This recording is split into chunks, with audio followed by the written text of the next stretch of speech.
இயேசு கிறிஸ்துவில் சகோதர சகோதரிகள், இன்று நாம் டிசம்பர் 22, 2024 வாசகங்களை பார்க்கிறோம். முதல் வாசகம் மிக்கேயாஸ் ஆகமத்திலிருந்து எடுக்கப்பட்டது. அதிகாரம் 5 வசனங்கள் 2 முதல் 5, மொத்தம் 3 வசனங்கள்.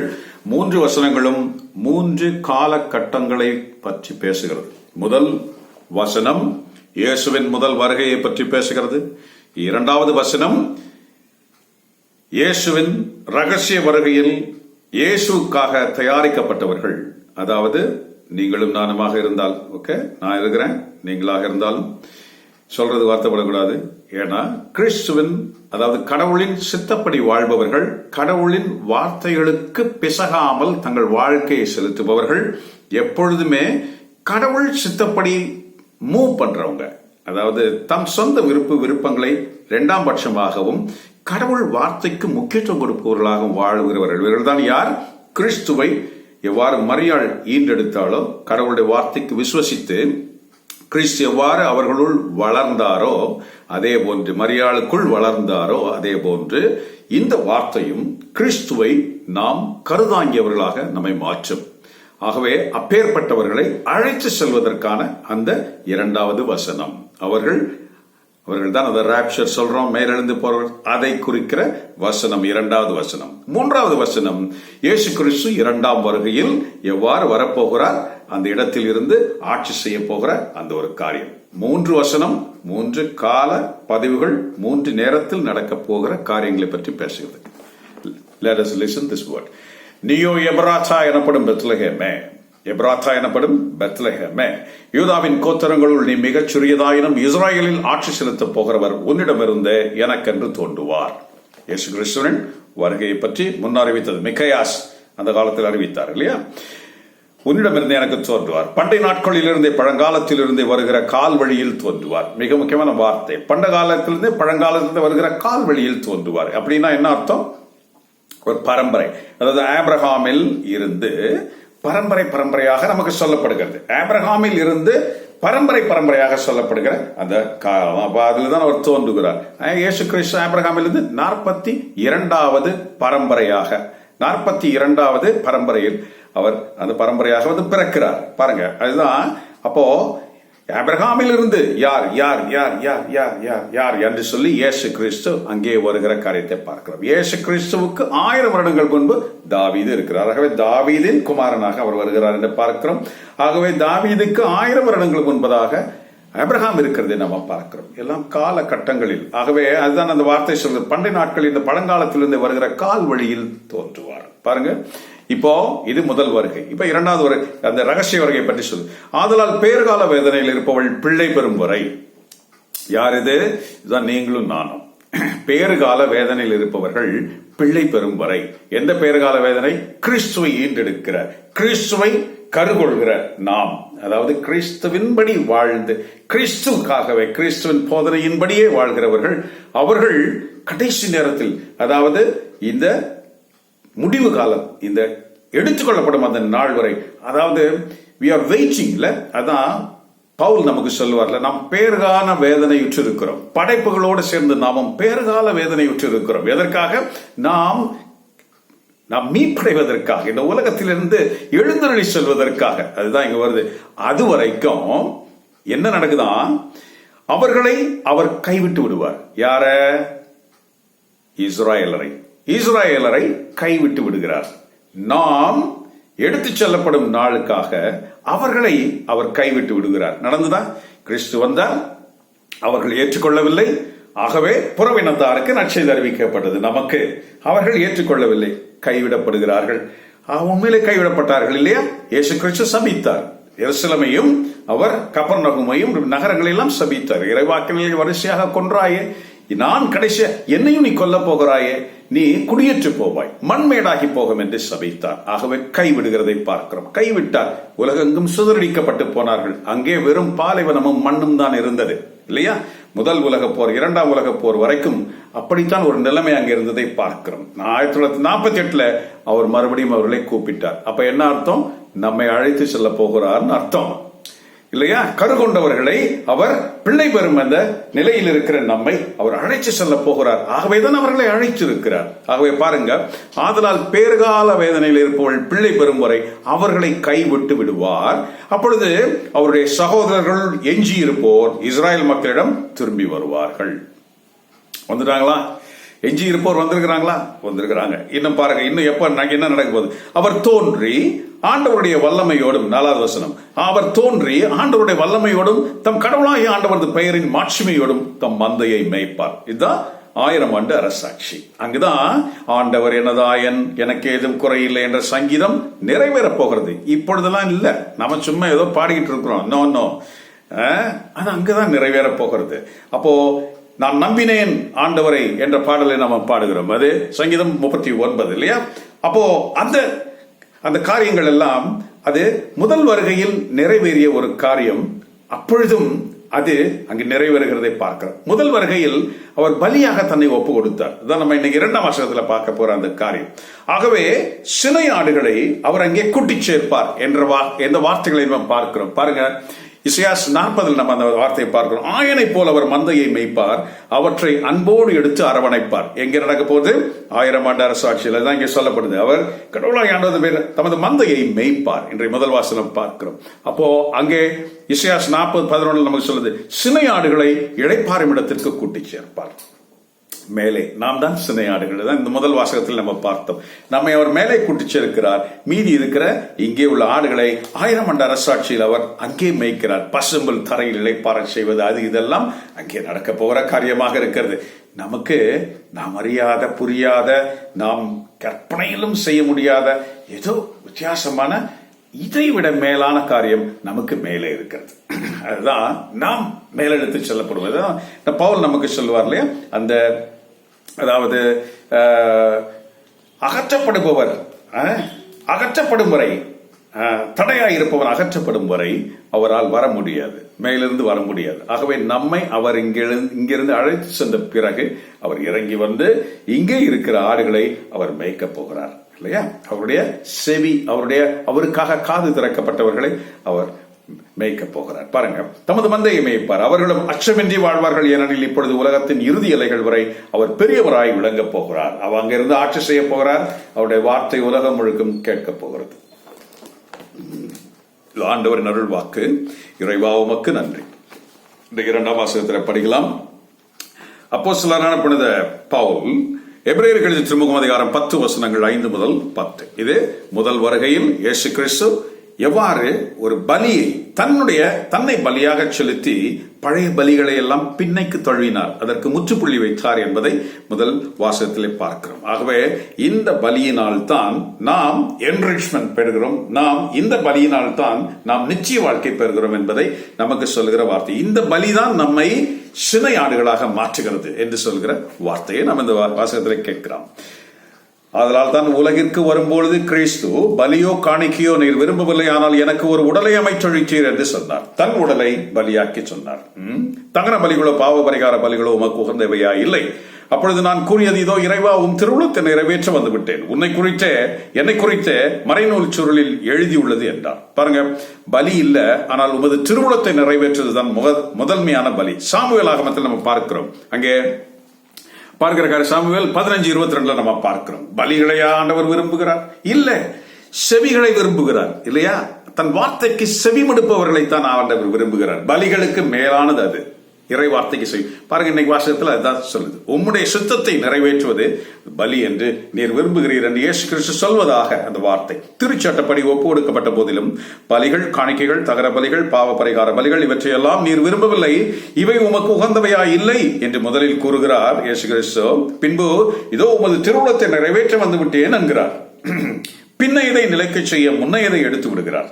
பின்னையது எது? இயேசு கிறிஸ்து ஒரே முறை பலியிட்டு தன் ரத்தத்தை சிந்தியது பிந்தையது. முந்தையது எது? ஆடுகளையும் மாடுகளையும் பலியிட்டார்களே, அதெல்லாம். அதை அவர் என்ன செய்கிறார்? பின்னையதை நிலைக்க செய்ய முன்னையதை எடுத்து விட்டார். பாருங்க, இந்த திருவுளத்தால் தான் ஒரே முறையிலே காலத்திற்குமே ஒப்பு கொடுக்கப்பட்ட இயேசு கிறிஸ்துவினுடைய உடலின் பலியால் நாம் பரிசுத்தராக்கப்பட்டோம். அதுதான் திருவிருந்து. அதை நினைவாக செய்கிறோம் இல்லையா? அவர் ஒரே முறை அவர் தன்னை ஒப்பு கொடுத்த அந்த காரியத்தை நாம் நினைவாக செய்கிறோம். ஆகவே நாம் என்ன சொல்கிறோம்? அவர் மரணத்தையும் உயிர்ப்பையும் எடுத்துரைக்கிறோம். அவரது மரணம், உடலை வாங்கி உண்ணும் பொழுது அவருடைய மரணத்தை அறிக்கையிடுகிறோம். அவருடைய ரத்தத்தை வாங்கி பருகும் பொழுது அவருடைய உயிர்ப்பை எடுத்துரைக்கிறோம். இது ரெண்டுமே நாம செஞ்சுக்கிட்டு இருக்கிறோம். ஆனா கைவிடப்பட்டவர்கள் யார்? இஸ்ராயலர்கள். அவர்கள் இதை செய்வதில்லை. ஆகவே அவர்களை கூட்டிச் சேர்க்கிற வேலை இங்கே நடக்க போகிறது. அவர்களும் அதை உணர்வார்கள் என்பதை நாம் அறிவோம். சரி, இன்றைய லூகாஸ் எழுதிய நற்செய்தி அதிகாரம் 1 வசனங்கள் 39 முதல் 45 முடிய மிக முக்கியமான வாசகம். அந்நாட்களில் மரியாள் புறப்பட்டு யூதா மலை நாட்டில் உள்ள ஒரு ஊருக்கு விரைந்து சென்று சக்கரையாசன் வீட்டிற்கு வந்து எலிசபெத்தை வாழ்த்தினாள். மரியாளின் வாழ்த்தை எலிசபெத்தை கேட்டவுடனே அவள் வயிற்றினுடைய குழந்தை துள்ளியது. எலிசபெத்து பரிசுத்த ஆவியால் நிரப்ப பெற்று பெண்களுக்குள் ஆசீர்வதிக்கப்பட்டவள் நீரே, உம்முடைய வயிற்றின் கனியும் ஆசீர்வதிக்கப்பட்டதே. என் ஆண்டவருடைய தாய் என்னிடம் வர நான் வாய்ப்பு பெற்றது எப்படி? உமது வாழ்த்து என் காதில் ஒலித்ததும் என் வயிற்றினுடைய குழந்தை அக்களிப்பால் துள்ளியது. ஆண்டவர் சொன்ன வாக்கு நிறைவேறும் என்று விசுவசித்தவள் பேர் பெற்றவளே என்று உரக்க கூவினாள். இது கிறிஸ்துவின் நற்செய்தி. கிறிஸ்துவே உமக்கு புகழ். இந்த வார்த்தை நம்மில் நிறைவேறுகிற வார்த்தையாக இருக்கிறது. ஏனென்றால் கருக்கொள்பவர்கள் மரியாள் மட்டுமல்ல, நாமும் கருக்கொள்கிறோம். பாருங்க, மரியாள் எவ்வளவு நாளைக்கு இயேசுவை சுமந்தாள்? 10 மாசம். நீங்களும் நானும் இயேசுவை எவ்வளவு நாள் சுமக்கிறோம்? 10 மாசமா? 10 வருஷம், 20 வருஷம், 30 வருஷம், 40 வருஷம், 50, 60. மரியாளை விட இயேசுவை அதிகமாக சுமப்பவர்கள் நீயும் நானும் தான். இதுதான் உண்மை. இதுதான் உண்மை. அதனால்தான் ஆண்டவர் பல நேரங்களில் மரியாளை உயர்த்தும் பொழுது, இல்ல ஸ்டாப் பண்ணு, என் சித்தப்படி, என் தந்தையின் சித்தப்படி எவன் வாழ்கிறாரோ, யார் ஒருவர் வாழ்கிறார்களோ, என் தந்தையின் சித்தப்படி வார்த்தைக்கு செவிமடுக்கிறார்களோ அவர்களே தாயும் தந்தையும் சகோதரிகளும் என்று சொன்னார். கூட்டத்தில் மரியாள் வெயிட் பண்றாங்க வெளியே. அப்போ வந்து சொன்னவங்க கிட்ட அவர் அதுதான் சொன்னார். நேரத்து நீங்க தான் என் வார்த்தையை யார் கேட்கிறார்களோ, அதுதான் பலியும் காணிக்கையும் அல்ல, ஆனால் இறை வார்த்தைக்கு செவி மடுத்து வாழ்பவர்கள். மரியாளை விட பெரிய ஆட்கள். என்னடா இப்படி சொல்றேன்னு யோசிக்க கூடாது. இதுதான் உண்மை. ஏன்னா கடவுள் கிறிஸ்து இதை பல இடங்களில் அதை சொல்லி இருக்கிறார். பாருங்க, மிக சாதுரியமாக அவர் பதில் சொல்லுகிறார் மறைநூல் அறிஞர்களுக்கு மற்றவர்களுக்கும். அதை கேட்டு பிரமித்து போன ஒரு பெண் கூட்டத்தில் இருந்தவள், உம்மை தாங்கிய வயிறும் நீர் பாலுண்ட கொங்கைகளும் பேறு பெற்றவையே. நிறுத்துமா, அதைவிட முக்கியம், அதைவிட பேறு பெற்றவர்கள் யார் என்று சொன்னால், என் தந்தையின் சித்தப்படி என் வார்த்தைகளுக்கு செவி மடுப்பவர்கள். அதைவிட பேறு பெற்றவர்கள். அதை விட அப்போ இங்கே விசுவாசத்தினால் கருக்கொள்கிற நாம், காணாமல் விசுவசித்து கருக்கொள்கிற நாம், ஒரு விஷயம் நம்ம பார்க்கணும். மரியாள் அவருடைய ரூம்ல கபிரியேல் தூதர் வந்து நின்று லிட்ரரா அவங்க முன்னால காட்சியை கொடுத்து அவர்கள் பேசி அதை கேட்டு அதை விசுவசித்தாள். உங்க ரூம்ல வந்து கபிரியேல் தூதர் வந்து நின்று இதே மாதிரி செஞ்சா நீங்க விசுவசிக்க மாட்டீங்களா? விசுவசிப்போம். ஏன்னா வந்திருக்கிறது கடவுளின் முன் இருக்கிற கபிரியேல் தூதர். அந்த சிச்சுவேஷனை நினைச்சு பாருங்க. ஒருவேளை நமக்கு இப்படி நடக்குது அப்படின்னா கண்டிப்பா அது கடவுள் சித்தம்.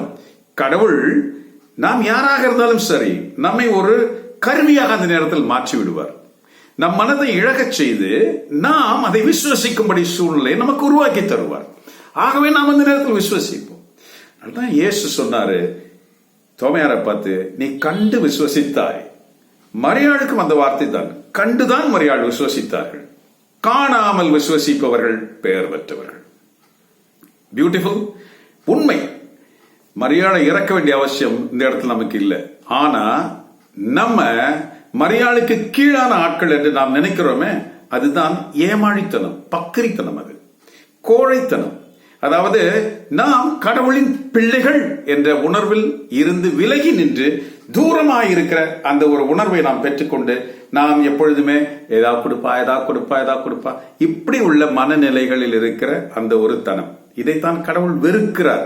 கடவுள் நம்மை நெருங்கி வர அழைக்கிறார். பாருங்க, யோவான் ஸ்நானகரை போன்று பெண்களுள் பிறந்தவர்களில் பெரிய ஆள் வேற யாருமே இல்லைன்னு இயேசு கிறிஸ்து சொன்னார். ஆனாலும் இறை வார்த்தைக்கு செவிமடுத்து அவர்களின்படி இறை வார்த்தைக்கு ஏற்ற இறை சித்தத்திற்கேற்ற வாழ்க்கை நடத்துபவர்கள் விண்ணரசிலே அவன் பெரியவன் என்று சொன்னால் இல்ல, விண்ணரசிலே அவன் சிறியவன், அவனிலும் பெரியவன், விசுவசித்து வாழ்பவன். ஆகவே காணாமல் விசுவசித்து கடவுளின் வார்த்தையை விசுவசித்து அவருக்கேற்ற வாழ்க்கை வாழ்பவர்கள் மரியாளை விட, யோவான் ஸ்நானகனை விட பெரிய ஆட்கள் என்று இயேசு கிறிஸ்து சொல்லி இருக்கிறார். நீங்க ஏதோ ஒரு வேலை பண்ணிட்டு இருக்கிறீங்க, ஏதோ ஒண்ணு பண்றோம், நாம ஏதோ பண்றோம். No, we are so important to God, so important. ஆனா நீ சிலை வழிபாடு செய்யாதவனாக இருக்கணும். இன்னைக்கு பாருங்க, இந்த மரியாளையே பாருங்க, இயேசு இந்த எலிசபெத் அழகா சொல்லிட்டாங்க, நீ ஆண்டவரின் தாய் என்று சொன்னார்கள். நிஜம், ஆண்டவரின் தாய். ஆனா ஆண்டவர் மரியாளை எப்படி கையாண்டார் என்று நாம் பார்க்கிறோம். இல்ல, கணவர் திருமணத்திலே மரியாள் ரசம் தீந்துச்சு செய்யுங்க. ஆண்டவர் நம்ம தமிழ் வேதாகமத்தில் எப்படி படிக்கிறோம், அம்மா அதை ஏன் என்னிடம் சொல்லுகிறீர், இப்படியா சொன்னார் இயேசு கிறிஸ்து? நெவர். இந்த டிரான்ஸ்லேஷன் நம்மை குழப்புகிற டிரான்ஸ்லேஷன். அம்மா என்ற வார்த்தை அவர் உபயோகப்படுத்தவே இல்லை. உமன், பெண்ணே, உனக்கும் எனக்கும் என்ன என்று கேட்டார். கோவிச்சுக்கல, உனக்கும் எனக்கும் என்ன என்று கேட்டார். நீ சொல்லி நான் செய்யணுமாங்கிறது தான் அதுக்கு அர்த்தம். பெண்ணே, இங்கிலீஷ்ல பாருங்க உமன், அங்க மதர்னு இல்லையே, உமன். கிரீக்ல, எபிரேயத்துல நம்ம அந்த வார்த்தையை பார்க்கும்போது பெண்ணை மரியாதையாக கூப்பிடுகிற அந்த வார்த்தை என்று இருக்கிறது. அது ஒரு பெண்ணை. அப்போ அங்க அவர் கூப்பிட்டது woman, what do you want from me என்ற வார்த்தையை அவர் உபயோகித்தார். ஆனா தமிழ்ல நம்ம படிக்கும்போது அம்மா அதை ஏன் என்னிடம் கூறுகிறீர். பாருங்க, இதுதான் நம்மள கொஞ்சம் வேற மாதிரி இப்படி எல்லாம் பாருங்க. அங்கே நிற்கிறார் இயேசு கிறிஸ்து, சிலுவையில் இருக்கிறார். அங்கே மரியாதை பார்த்து அவர் சொன்னார், அம்மா இதோ உன் மகன். கிடையாது, அப்படி அவர் சொல்லவே இல்லை. நம்ம தமிழ் பைபிள்ல அப்படிதான் இருக்கு, பட் அவர் அப்படி சொல்லவில்லை. Woman, he is your son. John, she is your mother என்று சொன்னார். உமன். பாருங்க, இதைத்தான் கிறிஸ்து எல்லா இடத்துலயுமே சொல்லிட்டு இருக்கிறார். ஆகவே கடவுள் தனக்கு மேலாக, தன்னை தேடுவதற்கு மேலாக வேற மனிதர்கள் வேற ஒருவரை தேடும் பொழுது கடவுளாக நினைத்து தேடுகிற அந்த தருணத்தை எல்லாம் கடவுள் வெறுக்கிறார். இவர்களுக்கெல்லாம் என்ன ஆகும் என்று வேதாகமம் சொல்லியிருக்கிறது. இது கொஞ்சம் கடுமையாக இருக்கலாம். ஆனால் நாம் இந்த காரியங்களில் எல்லாம் நாம ஒரு அலட்சிய போக்கு, நமக்கு அதாவது நமக்கு மிக சாதாரண மனிதர்கள் தானே என்று நாம் நினைக்கிற மற்ற மனிதர்களைப் போல அல்ல. நாம் தேர்ந்தெடுக்கப்பட்டிருக்கிறோம், கிறிஸ்துவிடம் அழைக்கப்பட்டிருக்கிறோம், நாம் கிறிஸ்துவின் ரத்தத்தால் நாம் பரிசுத்தராக்கப்பட்டிருக்கிறோம். இப்படி இருக்கிறோம், பரிசுத்தமாவே இல்ல திடீர்னு நம்ம உலக இச்சைகளின் போகிறோம். ஆனால் கடவுளின் அந்த கிறிஸ்துவிடம் மனம் திரும்பி மறுபடியும் நாம் திருவுடலையும் ரத்தத்தையும் பெற்று நாம் மறுபடியும் பரிசுத்தராக மாறுகிறோம். இது தொடர்ந்து நடந்து கொண்டே இருக்கிறது. இந்த பரிசுத்தம் நம்ம என்ன செய்கிறது? உலக இச்சைகளிலிருந்து நம்மை விலக்கி வைக்கிறது. தொடர்ந்து செய்கிற பாவங்களில் இருந்து நம்மை விலக்கி வைக்கிறது. நாம் சும்மா பாவம் செய்ய அந்த பரிசுத்தத்தை நம்மை விடுவதில்லை. இந்த எக்ஸ்பீரியன்ஸ் உனக்கு இருக்குதா? அப்ப நான் சொல்றது உனக்கு புரியும் என்னன்ட்டு பாருங்க. ஆகவே நாம் என்ன செய்கிறோம்? கடவுளை தொழுவதற்கு, இயேசு கிறிஸ்துவை நாடுவதற்கு முன்பாக, இல்லாவிட்டால் அவருக்கு கொடுக்க வேண்டிய நேரத்திற்கு பதிலாக நாம் மரியாளுக்கோ வேற புனிதர்களுக்கோ இப்படியெல்லாம் நேரத்தை நாம் கொடுக்கும் பொழுது என்னாகும்? கடவுள் நம்மை விண்ணகத்திற்குள் கூட்டி சேர்க்க மாட்டார். எங்க பார்க்கிறோம் நாம? ஏன் நாம் சிலையாக வைத்து பல நேரங்களிலே வழிபடுகிறோம் இல்லையா? கத்தோலிக்க திருச்சபையில் இது அதிகமாக இருக்கிறதை நாம் காண்கிறோம். மிக மிக மிக பாழான ஒரு காரியம் நம்மை விண்ணகத்திலிருந்து புறம்பே தள்ளுகிற காரியமாக இது இருக்கிறது. மிக ஜாக்கிரதை. நிறைய பேருக்கு இதுக்கு பிடிக்கல, ஸ்விட்ச் ஆஃப் பண்ணிட்டு போயிட்டே இருங்க. I don't care. பட் இது கடைசி காலம். இதெல்லாம் பேச வேண்டிய நேரம். பேச வேண்டியவர்கள் இதை பற்றி பேசுவதில்லை. அவர்கள் நம்மை மோசம் போக்குவதற்காக இருக்கிற காரியங்களாக பார்க்கிறோம். பண பிடிப்பிலும் அவர்களுடைய பாருங்க, இதை நம்ம எங்க பார்க்கிறோம்? ஞானாகமம் 14:12 சிலைகளை செய்ய எண்ணியதே விபச்சாரத்தின் தொடக்கமாயிற்று. விபச்சாரம் என்று சொல்லப்படுகிறது. அவற்றை கண்டுபிடித்ததே வாழ்வின் அழிவாயிற்று. சிலைகள்னா கடவுள் போல தொழ வேண்டிய, வணக்கம் செலுத்தக்கூடிய மனிதனின் வீண் பெருமையால் அவை உலகில் இடம்பெற்றன. அவைகள் இடம்பெற்றன. இன்று நிறைய பார்க்கிறோம். நிறைய நவநாட்கள், நிறைய மரியாதை, அது இது புனிதர்களுடைய எல்லா காரியங்களும் எல்லாமே என்னன்னா, அந்த ஃபாதர், அந்த குரு, அவர் இப்படி பண்ணார் அப்படி பண்ணாருன்னு சொல்லக்கூடிய அந்த ஒரு தன்மைகள் அதிகரித்துக் கொண்டே இருக்கிறதை பார்க்கிறோம். இவர் இப்படி பண்ணிட்டார், அவர் அப்படி பண்ணார், இவருடைய காலத்துல இதெல்லாம் சிறப்பாக இருந்தது. என்ன இருந்தது? கடவுள் அவர் மீட்க வல்லவர். அவர் ஒருவரே, கிறிஸ்துவே மீட்க வல்லவர். வேற எங்கும் மீட்பு வராது. கிறிஸ்து ஒருவரை ரத்தம் சிந்தியவர், வேறெவரும் நமக்கு ரத்தம் சிந்தவில்லை. யார் சிந்தினாலும் எந்த ரத்தத்திற்கும் எந்த வேல்யூவும் கிடையாது. கிறிஸ்துவின் ரத்தத்திற்கு நம்மை மீட்கும் வல்லமை உண்டு. ஆகவே உன்னை மீட்க முடியாத தெய்வத்திடம் வேண்டுவானேன் என்று சொல்கிற வாசகம் எசேக்கியேல் 40:20 நம்ம பார்க்கிறோம். பாருங்க, தொடர்ந்து ஞானாகமம் 14 சொல்லுகிறது, இந்த சிலைகளை, அதாவது கையினால் செய்யப்பட்ட மற்றும் வார்ப்பினால் வடிக்கப்பட்ட சிலைகளை நோக்கி நீங்களே எங்கள் தெய்வங்கள் என்போர் கடைசி காலங்களில் பின்னடைந்து போவார்கள். எவ்வளவு மோசமான ஒரு வார்த்தையா இருக்கு நமக்கு, இல்ல? உண்மைதானே? அப்போ நீ என்ன செய்யணும், நீ தான் யோசிக்கணும். எந்த சிலையும் தூக்கி போயிட்டு உடைக்க வேண்டியது இல்ல. சிலைகள் முன்னால் இருக்கும், நீ அதை வணங்காதிருப்பதும் அதற்கு முக்கியத்துவம் கொடுக்காதிருப்பதும் நீ கடவுளை நோக்கி போவதும் உனக்கு தேவையான ஒன்றாக இருக்கிறது. அப்படி செய்பவர்கள் தான் இயேசுவை கருக்கொள்ள முடியும். ஜாக்கிரதை, ஜாக்கிரதை. நிறைய பேருக்கு இது பிடிக்காது. I don't care. பாருங்க, இந்த சிலைகளை வழிபடுவோருக்கு என்ன நடக்கும் என்று சொல்லப்பட்டிருக்கிறது. இதனுடைய விளைவுகள் என்ன? இந்த சிலைகளை வழிபடுவோரை கடவுள் எந்த லிஸ்ட்ல வைக்கிறாருன்னு பாருங்க. இந்த சிலைகளை தூக்கி கொண்டு வலம் வருவோர், இந்த சிலைகளுக்கு பின்னால் நவநாள் செய்வோர், இந்த சிலைகளுக்கு மரியாதை செய்வோர், இவர்களை எந்த லிஸ்ட்ல கடவுள் வச்சிருக்கிறாருன்றத பாருங்க. விளைவுகள் பாருங்க. பிறர் செய்த நன்மைகளை மறந்து விடுவார்கள், இப்படிப்பட்ட ஆட்கள். இரண்டாவது, ஆன்மாக்களை தீட்டுப்படுத்துவார்கள், இயல்புக்கு மாறான காம வேட்கை கொள்பவர்களாக இருப்பார்கள். இந்த சிலைகளின் பின்னால் அலைபவர்கள் இயேசு கிறிஸ்துவை விட முக்கியத்துவத்தை மற்றவர்களுக்கு கொடுக்கும் பொழுது பாருங்க, மன வாழ்வில் தாறுமாறு. யோசிங்க, விபச்சாரம் செய்வார்கள், ஒழுக்கக்கேடான வாழ்க்கை நடத்துவார்கள், நேர்மையின்மையாக இருப்பார்கள், பொய்யான இடுவது, இதெல்லாம் அவர்களிடம் இருப்பார். எல்லாம் இருக்கும் என்று சொல்லப்படுகிறது. இதெல்லாம் யாருக்கு? இப்படிப்பட்ட சிலைகளின் பின்னால் அலைவு, இந்த சிலைகளுக்கு முக்கியத்துவம் கொடுப்பவர்களுக்கு இதெல்லாம் அமையும். கிறிஸ்து எவ்வாறு மரியாதை வைத்திருந்தார் என்று நாம் பார்க்கிறோம். நாம் அதற்கு மேலாக மரியாதை தூக்கி கிறிஸ்துவுக்கு மேலாக வைக்கிற காரியத்தை நாம் எப்பொழுதுமே செய்ய முடியாது. இன்றைய வாசகம் இப்படி இருப்பதால் இதையெல்லாம் சொல்ல வேண்டியிருக்கிறது. பாருங்க, திருவெளிப்பாடு 2:12 சொல்லுது, நான் இதோ விரைவில் வருகிறேன், அவன் செயலுக்கு ஏற்பான் அவனுக்கு அளிக்கும் கைமாறு என் கையில் இருக்கிறது. பாருங்க, இந்த சிலை வழிபாட்டு செய்பவர்களை எதுக்கு ஈக்குவலா வைக்கிறாரு? கேடு கட்ட நாய்கள் என்று சொல்கிறார். 21:8 கேடு கட்ட நாய்கள். 22:12 சூனியம் வைப்பவர்கள், காமுகர், கொலைகாரர், சிலை வழிபாட்டினர். எந்த லிஸ்ட்ல வச்சிருக்கிறார் பாருங்க. பொய்யை விரும்பி அதன்படி நடப்போர் அனைவரும் வெளியே நிற்பார்கள். எங்கே? விண்ணகத்திற்குள் போகாமல். இவர்களுக்கு என்ன பரிசு கிடைக்க போகிறது? கந்தக நெருப்பு எரியும் கடலே உரிய பங்காகும். ஜாக்கிரதை. இந்த வார்த்தை என்னுடைய வார்த்தை இல்ல, இன்றைய வாசகம் அது. இன்றைய வாசகத்திற்கு பைபிளிலே இருக்கிற விளக்கம் இது. ஜாக்கிரதை. நாம் சிந்தித்து முடிவெடுத்து நாம் தான் நம்மை மாற்றிக்கொள்ள வேண்டும், நாம் தான் நம்மை சுதாகரித்துக் கொள்ள வேண்டும். காட்சிகளுக்கும் கற்பனைகளுக்கும் உலக, அதாவது இந்த கட்டுக்கதைகளுக்கும் இதன் பின்னால் அலைபவர்கள் அல்ல கிறிஸ்தவர்கள். கிறிஸ்துவை தவிர வேற எவர் பின்னாலும் அலைய முடியாது. அவர்கள் மட்டுமே மீட்கப் பெறுவார்கள். கிறிஸ்துவின் சமாதானம் நம்மோடு வழி நடத்துவதாக. ஆமென்.